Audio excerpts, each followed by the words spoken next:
está bajo el endotelio dañado.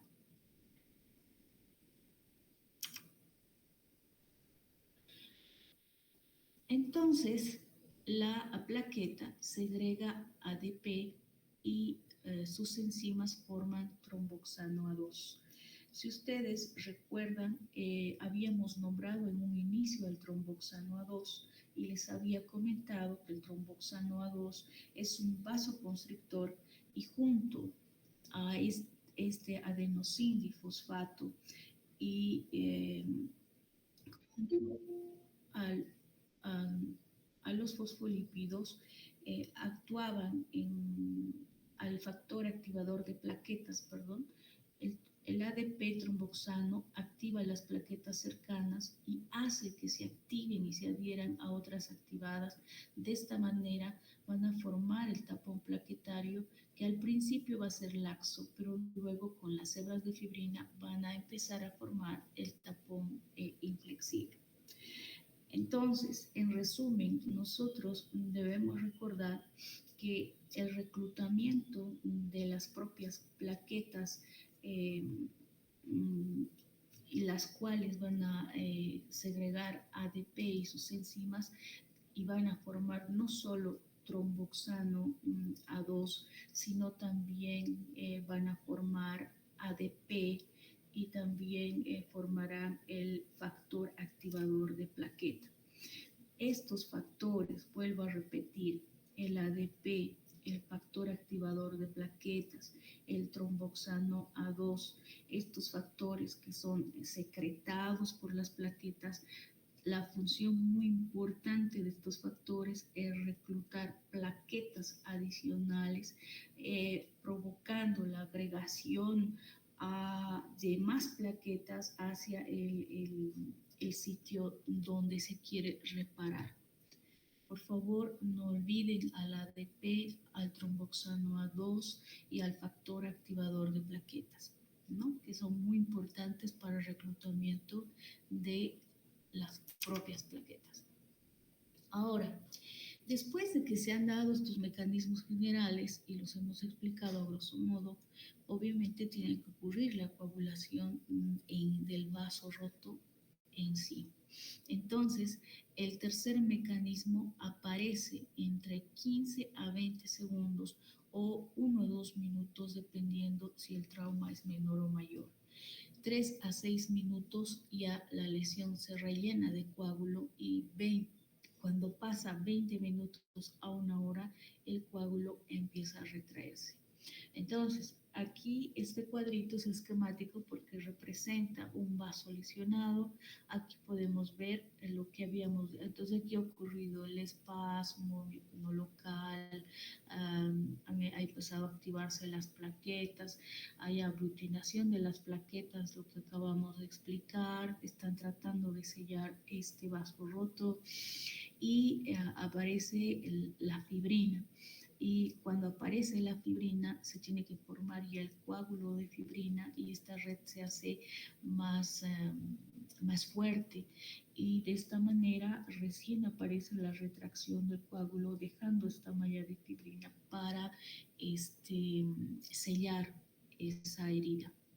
Entonces, la coagulación sanguínea de este vaso roto posterior a la aglutinación de plaquetas es el tercer mecanismo que aparece entre 15 a 20 segundos o 1 a 2 minutos, dependiendo si el trauma es mayor o menor.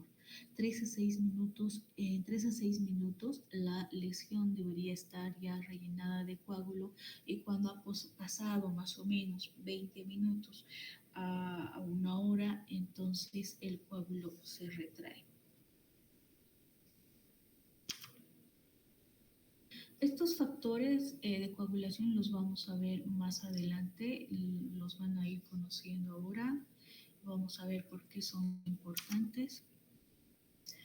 Entonces, después de que se ha dado ese mecanismo, tiene que haber una organización fibrosa o disolución del coágulo sanguíneo.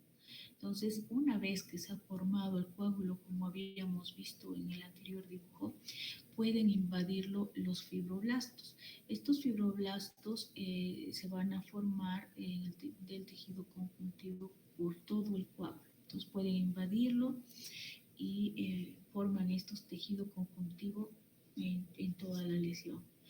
Y posteriormente pueden disolverse. Entonces son dos caminos que puedes seguir el coágulo ya formado. Empezar a formarse tejido conjuntivo por todo el coágulo o puede disolverse, ¿no? Como vamos a ver más adelante cómo lo hace. Ahora, para que ocurra todo este esquema y la formación de lo que es la propia coagulación, no es tan simple porque ahora vamos a entender los mecanismos de coagulación de la sangre. Entonces, para que me entiendan mejor, volvemos al dibujo. Entonces, hemos entendido cómo se lesiona el vaso, cómo responde mecánicamente, cómo se aglutinan las plaquetas y aparece la fibrina y se forma el coágulo de fibrina. Entonces, este es el tercer mecanismo y obviamente después el quinto. Es muy importante entenderlo como tal, porque para que ocurra esto tiene que haber ciertos mecanismos y es lo que se va a explicar a continuación. ¿Cómo aparece la fibrina? ¿Cómo se forma este coágulo de fibrina? Obviamente gracias a los factores de coagulación que vamos a ir conociendo y se los tiene que aprender de memoria. Y aquí simplemente les dice que cuando ya se ha formado este coágulo pueden seguir dos caminos. Pueden invadir los fibroblastos, pueden formar tejido conjuntivo o puede disolverse este coágulo porque ya ha cumplido su función. Entonces, todo ese proceso de mecanismo de coagulación de la sangre, después de que ya ha empezado el tapón plaquetario y si este no ha sido suficiente, tiene que haber el fenómeno de coagulación. Se dice en una teoría básica que por lo menos existen 50 sustancias importantes que afectan la coagulación. Entonces, entendemos que en nuestro organismo existen sustancias procoagulantes, las cuales estimulan la coagulación, y sustancias anticoagulantes, las que inhiben. El porcentaje de sustancias procoagulantes frente a las anticoagulantes en nuestro organismo es que debemos tener más sustancias anticoagulantes, las cuales procuren un buen flujo sanguíneo. Entonces, ambas, cuando están en equilibrio, tienen controlada esto de lo que es la coagulación. Entonces, no puede aparecer un mecanismo de coagulación cuando no se lo requiere. El mecanismo general que nosotros debemos entender es, volviendo a lo anterior, si hay rotura de un vaso o lesión de la sangre, también existe una reacción unas reacciones en cascada o cascada de reacciones, las cuales están destinadas a formar el activador de protrombina. ¿Ya? Entonces, más adelante, ustedes van a entender que hay dos vías para estos procesos de coagulación, que son las vías intrínseca y las vías extrínseca. Ambas vías funcionan simultáneamente y lo hacen de diversa manera y responden a algo diferente. Entonces, esta cascada de reacciones que se ha dado por la rotura del vaso hace que funcionen los sistemas de coagulación intrínseca y extrínseca. Ambos tienen la finalidad de formar el activador de protrombina. ¿Para qué? Para que este activador de protrombina catalice la conversión de protrombina en trombina y la trombina pueda convertir el fibrinógeno en fibras de fibrina para formar un coágulo compacto. Entonces, les decía que la conversión de la protrombina en trombina es de la siguiente forma.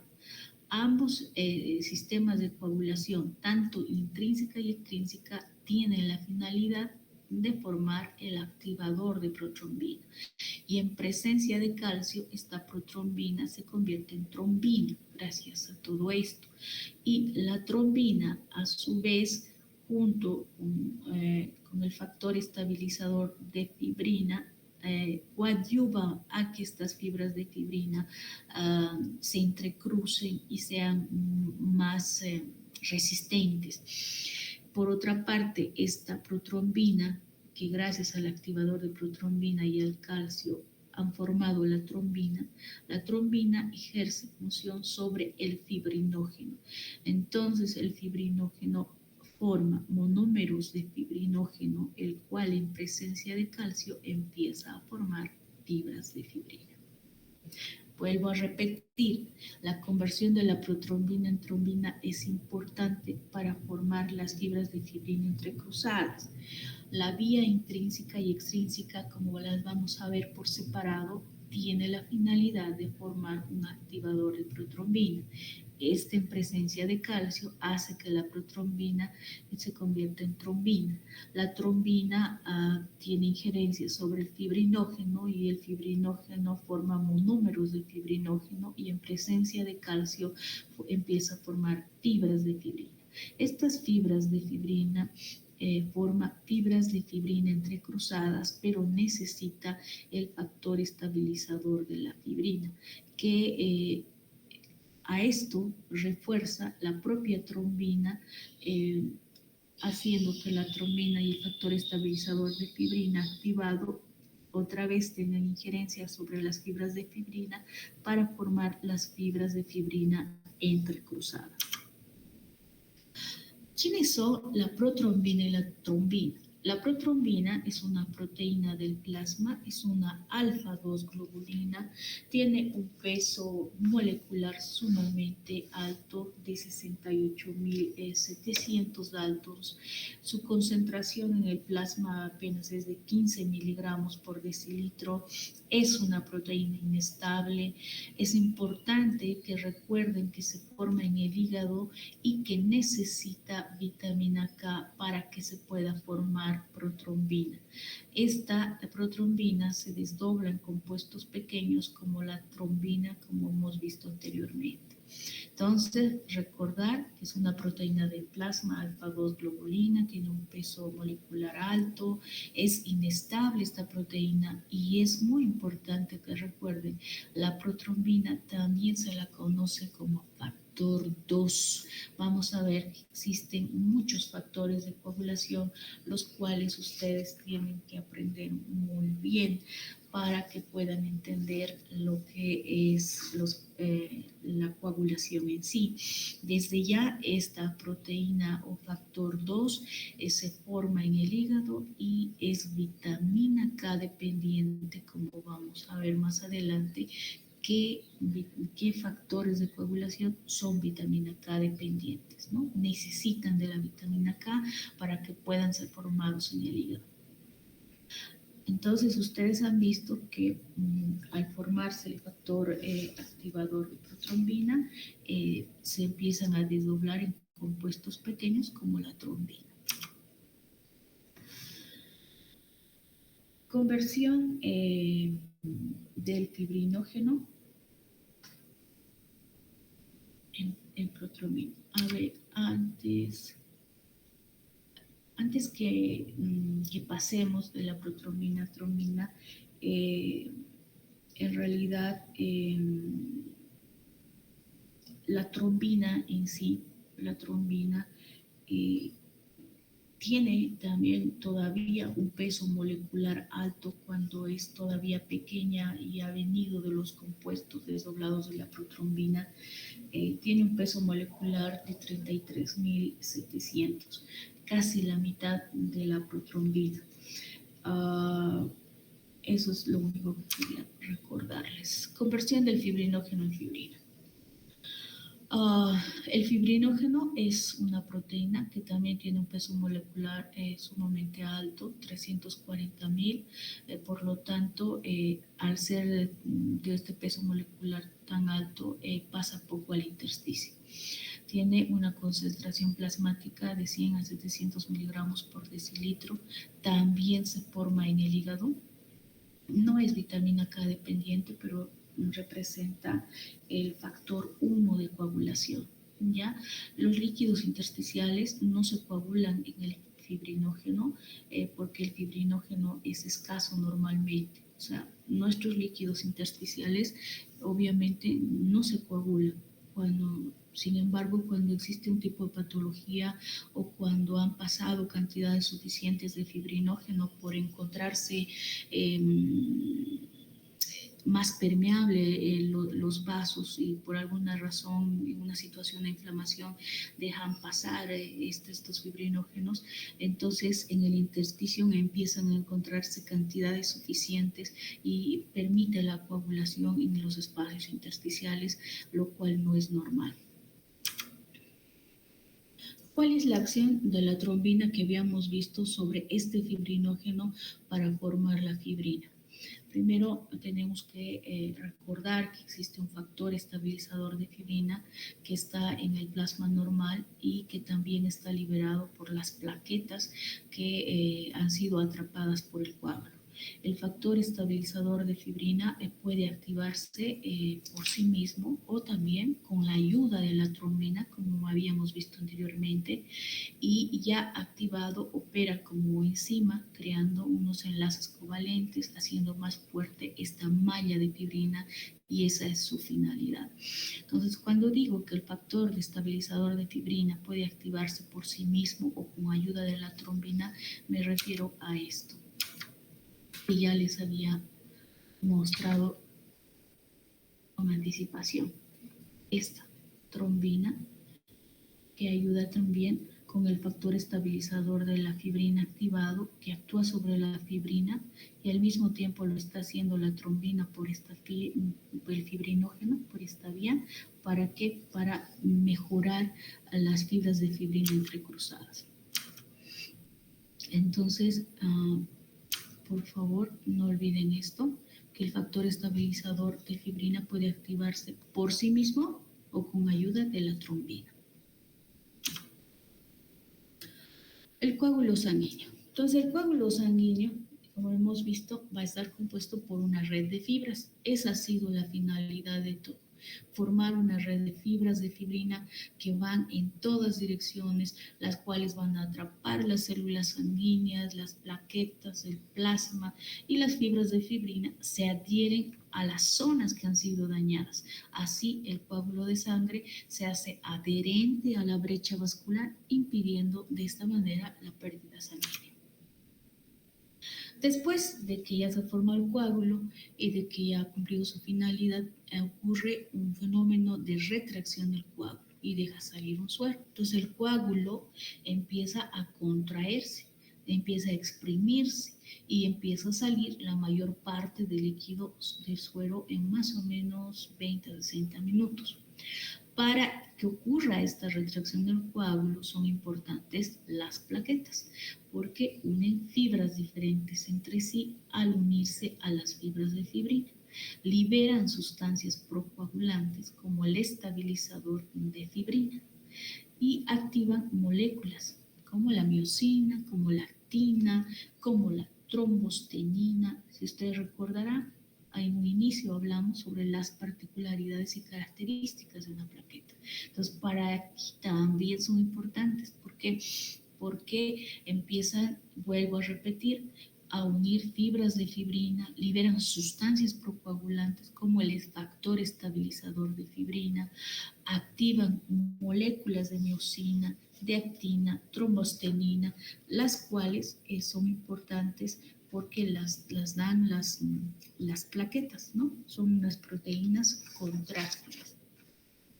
Luego, esta contracción también se activa gracias a todo esto y se acelera por la trombina e iones de calcio. Entonces, toda esta retracción del coágulo, gracias a este factor estabilizador, a estas proteínas contráctiles, hace que ocurra la retracción del coágulo. Pero esta contracción también se activa y acelera gracias a la trombina y gracias a los iones calcio. Vamos.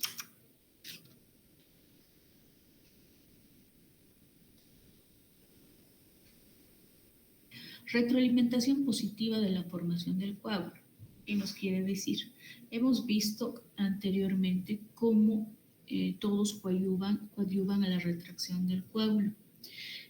sobre todo con las proteínas contráctiles, como el factor estabilizador, etc. Pero esto se intensifica de alguna manera cuando ocurre.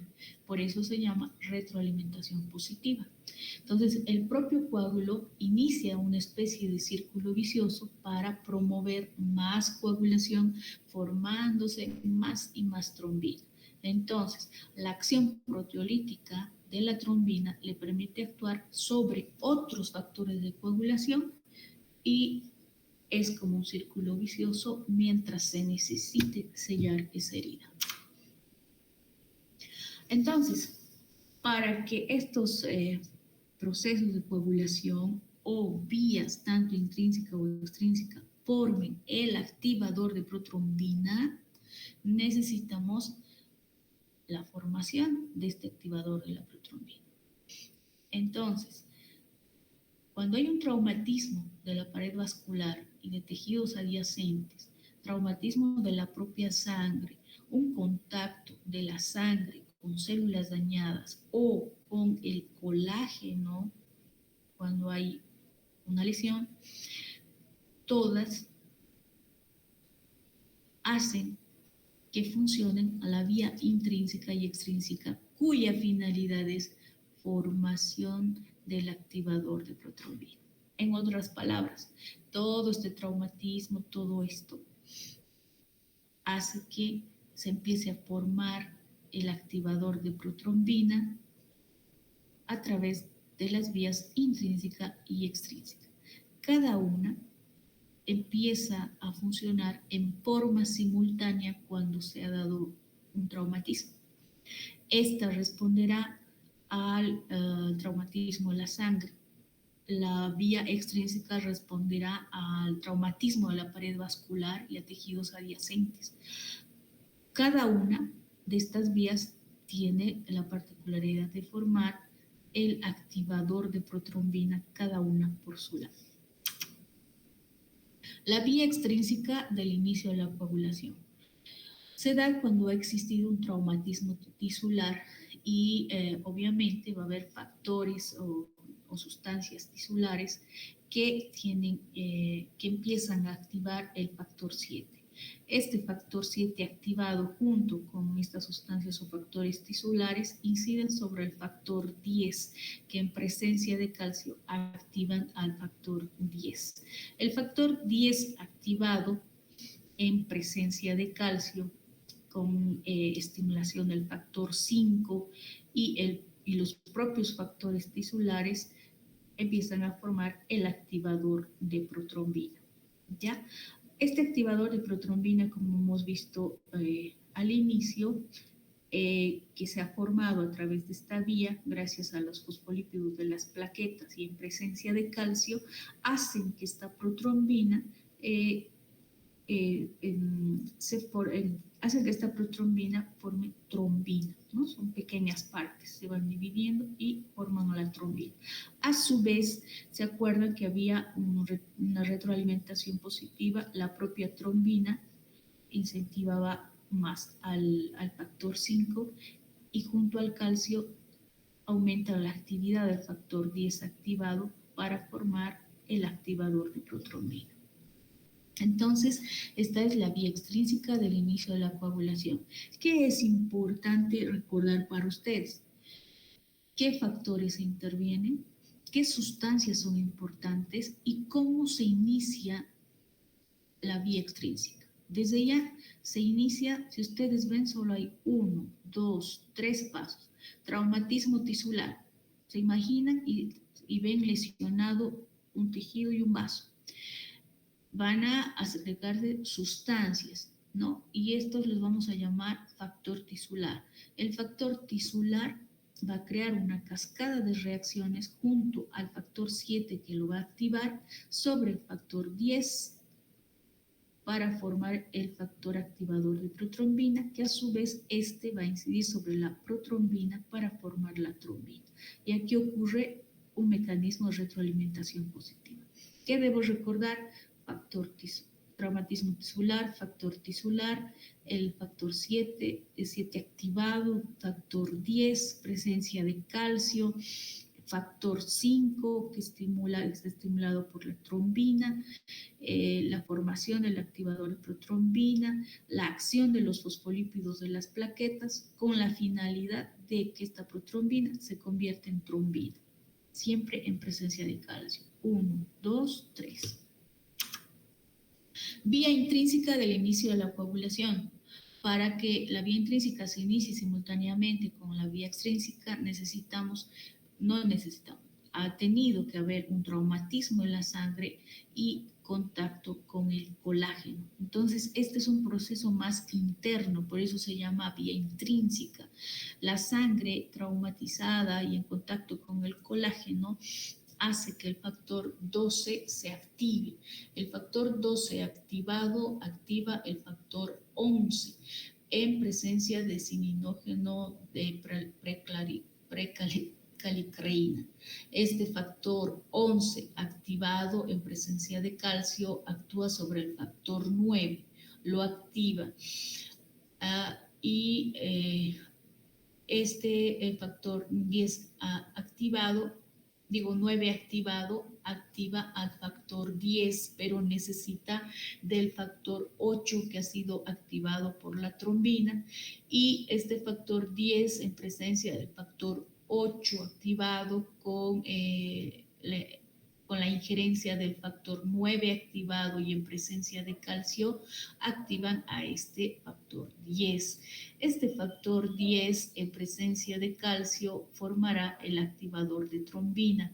Sin embargo, necesita el factor 5 que va a estar estimulado también por la trombina. Es muy necesario que del traumatismo de la sangre o el contacto con el colágeno existan sustancias o fosfolípidos de las plaquetas que coadyuvan a que el factor 10 se active.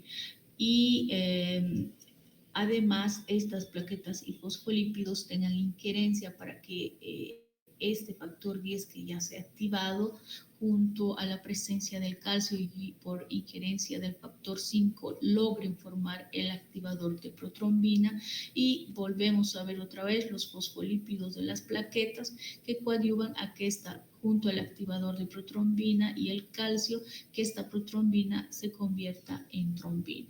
Si ustedes ven, hay 1, 2, 3, 4 y 5 pasos. Ahora, esto simplemente es un recuerdo de lo que son los factores de coagulación, que ustedes los tienen en su libro. Estos se nombran con números romanos y también pueden tener diferentes nombres. Entonces es importante que ustedes vayan memorizando y vayan entendiendo cuáles intervienen dentro de lo que es la vía intrínseca y quienes intervienen en la vía extrínseca. ¿Cuál es la función de los iones de calcio? Si ustedes han visto en toda la cascada, hemos ido viendo fosfolípidos, calcio, sobre todo calcio en las vías intrínseca y extrínseca. Es importante recordar que los iones calcio son necesarios para la promoción o aceleración de reacciones en la coagulación de la sangre. Si no existiese calcio, no se va a poder producir la coagulación sanguínea por ninguna vía. No es necesario calcio en los 2 primeros pasos de la vía intrínseca. Entonces, si nosotros observamos la vía intrínseca, en los 2 primeros pasos no vemos el calcio. Entonces, es importante que recuerden eso, que el calcio es sumamente importante, que si no existe calcio no se produce la coagulación sanguínea por ninguna vía. No es necesario el calcio solo en los 2 primeros pasos de la vía intrínseca. ¿Cuál es la interacción entre las vías intrínseca y extrínseca?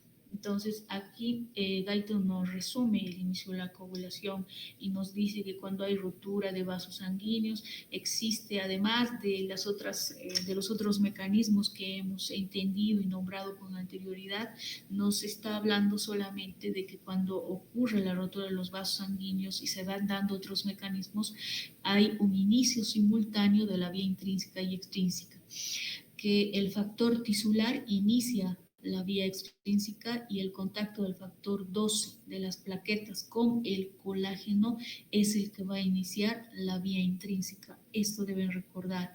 La vía extrínseca es rápida, solo está limitado por el factor tisular que está liberado por los tejidos traumatizados y el factor 10, 7 y 5.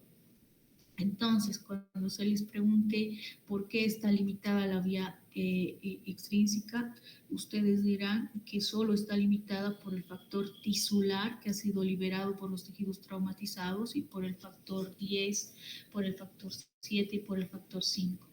La vía intrínseca es más lenta y eso es lo que la diferencia de la vía extrínseca.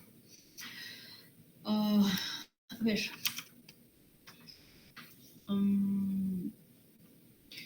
esto,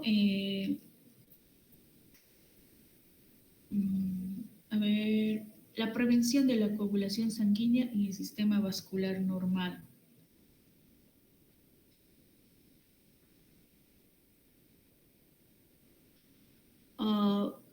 Normalmente se supone que nuestro organismo está muy bien equilibrado e incluso habíamos dicho que dentro de las sustancias procoagulantes y anticoagulantes, la anticoagulante es la que en realidad está presente en mayor porcentaje, ¿no? Pero sin embargo tenía que haber un equilibrio de acción entre ambas para que nuestro organismo fluya normalmente la sangre. Entonces, dentro de nuestro organismo también tenemos que hablar sobre los anticoagulantes intravasculares que poseemos. Esto para la prevención de la coagulación sanguínea y que nuestro sistema vascular, vuelvo a repetir, sea normal. Entendemos que existen anticoagulantes intravasculares y los vamos a tratar de aprender de la siguiente forma.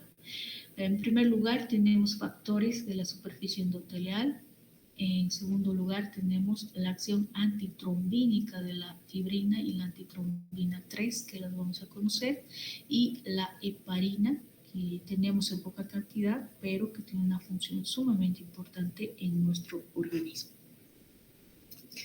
Entonces,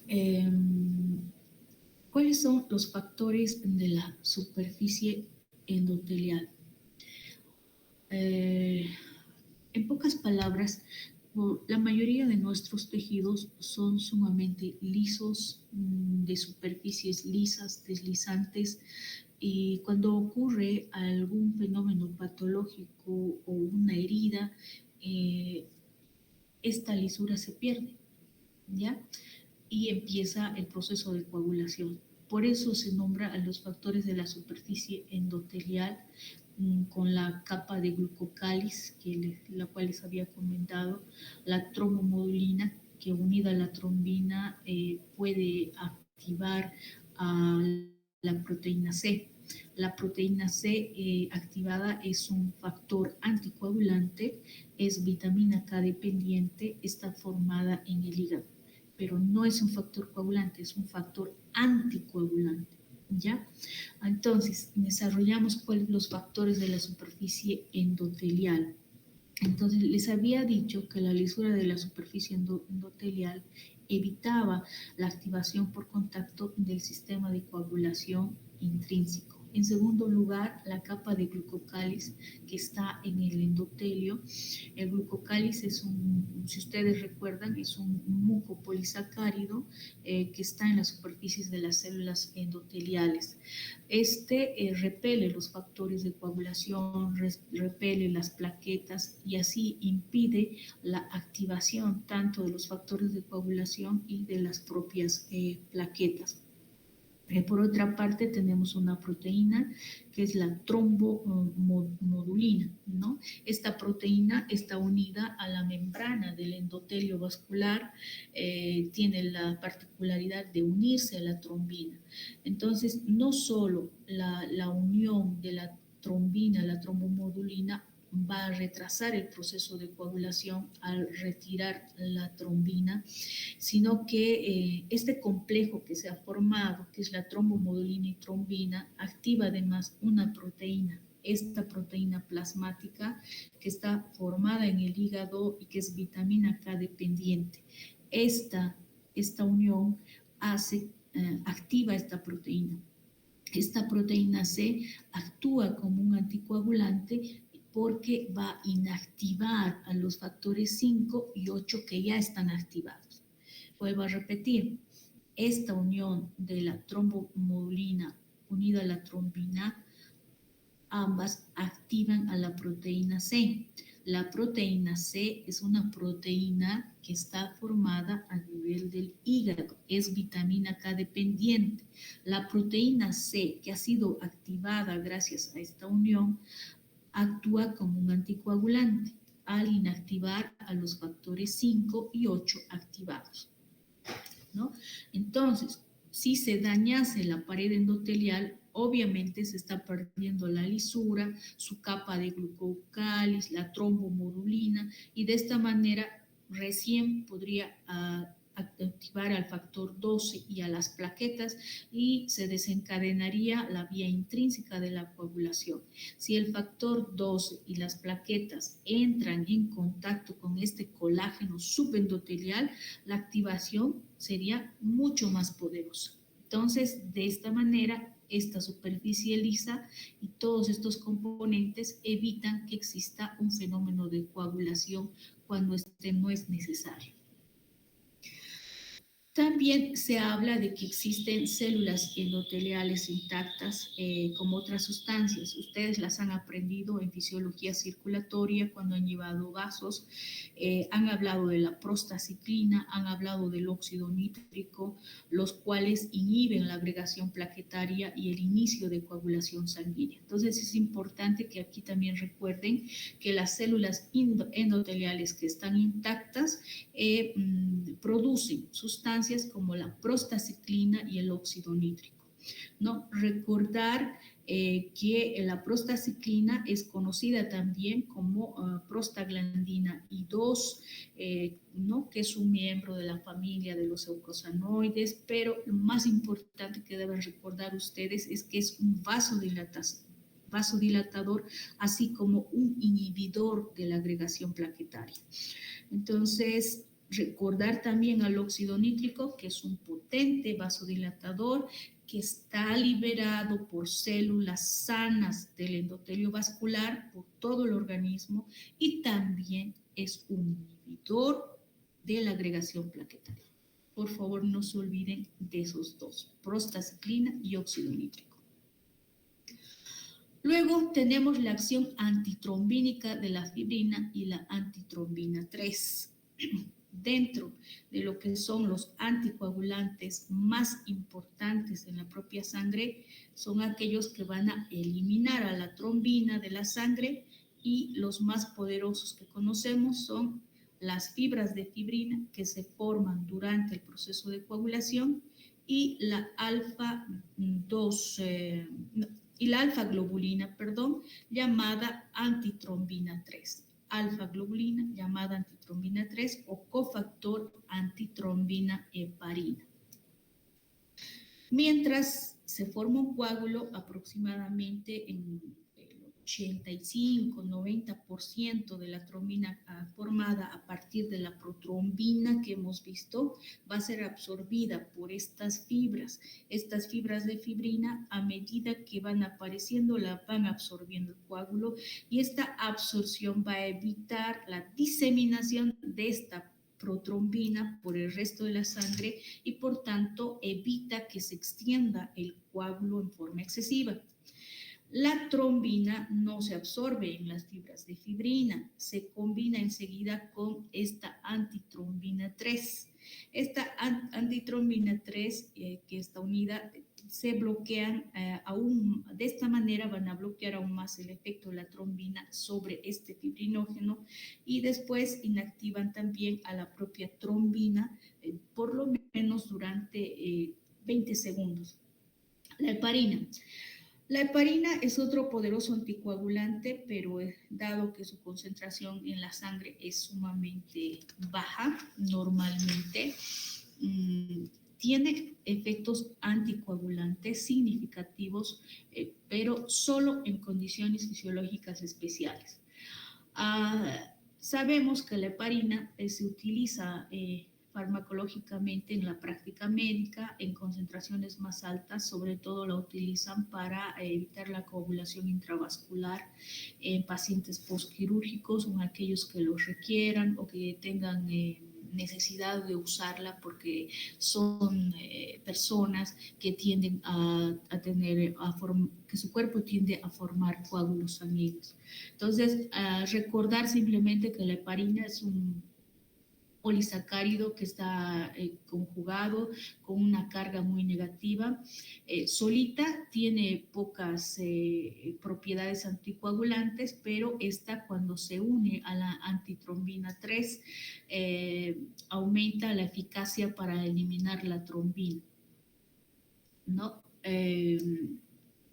Y esta eficacia aumenta unas 100 a 1000 veces y actúa recién como un anticoagulante.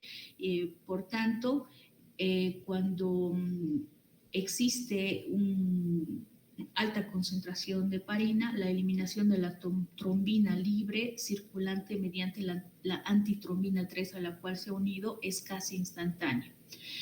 Este complejo que se forma heparina unida a la antitrombina 3 elimina muchos factores de coagulación activados. Además de eliminar la trombina, puede aumentar más la eficacia de la anticoagulación y estos factores con los cuales inciden es el 12, el 11, el 10 y el 9 activados. Estos en forma débil, pero el 10 activado y la trombina en forma muy fuerte. ¿Dónde se produce ¿Dónde se produce la heparina? Simplemente para recordar, la heparina está producida por muchas células, pero en mayores cantidades, recordemos, por los mastocitos basófilos que están localizados en el tejido conjuntivo alrededor del capilar de todo el cuerpo. Estas células secretan continuamente heparina que difunden al sistema circulatorio. Los basófilos de la sangre, que son casi idénticos desde el punto de vista funcional como los mastocitos, también liberan cantidades pequeñas de heparina en el plasma. Recordar que los mastocitos son abundantes en el tejido que circunda también los capilares, pero sobre todo a nivel pulmonar y el hígado. Y de esta manera es importante que estos estén ahí porque podrían ser necesarias cantidades grandes de heparina en estas zonas de los pulmones y el hígado, porque estos lugares son los que en realidad reciben muchos coágulos embólicos que se forman por la sangre venosa que fluye lentamente. Entonces, la producción de suficiente heparina impide el mayor crecimiento de coágulos a nivel del pulmón y a nivel del hígado. Lisis de los coágulos sanguíneos. Para esto necesitamos de una sustancia que se llama plasmina. ¿De dónde viene la plasmina? En las proteínas del plasma existe el plasminógeno, llamado también profibrinolizina, el cual activado va a formar la plasmina. La plasmina es importante para eliminar coágulos diminutos de vasos periféricos finos y además los reabre. La plasmina tiene la función de lisar coágulos, destruir factores de coagulación, digiere las fibras de fibrina, el fibrinógeno, al factor 5, al factor 8, a la protrombina y al factor 12. Estos a su vez coadyuvan a que estos coágulos se destruyan, ¿no? Ahora, ¿qué es importante de la plasmina y la lisis de los coágulos? Hablar sobre el activador de plasminógeno, como vamos a ver más adelante.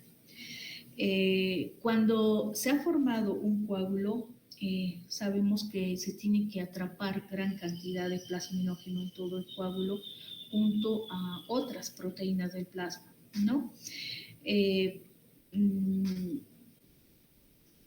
Si se convierte en plasmina, entonces recién puede cumplir estas funciones. Los tejidos que han sido dañados y el endotelio vascular liberan muy lentamente un activador de plasminógeno que se llama T-PA. Es un activador de plasminógeno tisular. Pocos días después de que el coágulo se haya dado o haya detenido la hemorragia que necesitaba detener. Entonces, el activador de plasminógeno se convierte principalmente lo convierte principalmente en este plasminógeno en plasmina. Esta plasmina, como su nombre indica, es importante porque va a eliminar sucesivamente el coágulo de la sangre que ya es innecesario o el cual queda.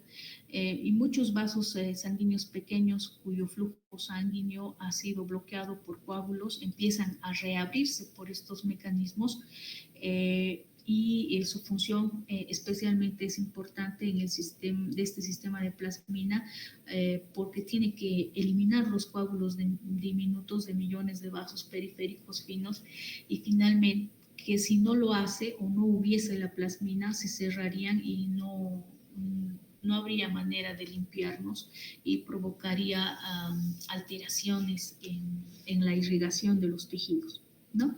Entonces, importante recordar que en las proteínas del plasma existe el plasminógeno, pero esto necesita de una sustancia que se llama el activador del plasminógeno tisular, para que puedan convertirlo en plasmina y esta plasmina tenga estas diferentes funciones. A ver, vamos a quedar aquí para que no se canse y vamos a continuar el miércoles. Y si tienen algunas dudas, por favor háganmelo saber. Concluimos el siguiente miércoles en la mañana. ¿Tienen examen de algo? Hola. Hola, buen día. Hola, doctora. Hola. ¿Cuándo tienen examen de algo? ¿De qué materia? El viernes, doctora. El viernes, doctora. Ya. Por favor, entonces les ruego por favor conectarse por el mismo link el miércoles. Terminamos ahí y voy a hablar con el doctor Monroy. Él le toca dar la parte de fisiología respiratoria para que la teoría empiece el lunes, pero el miércoles concluimos esta parte, por favor. ¿Listo? Gracias, doctora. Muchas gracias. Muchas gracias, doctora. Muchas gracias. Hasta luego. Gracias. Gracias. Hasta luego, doctora. Gracias, estudien.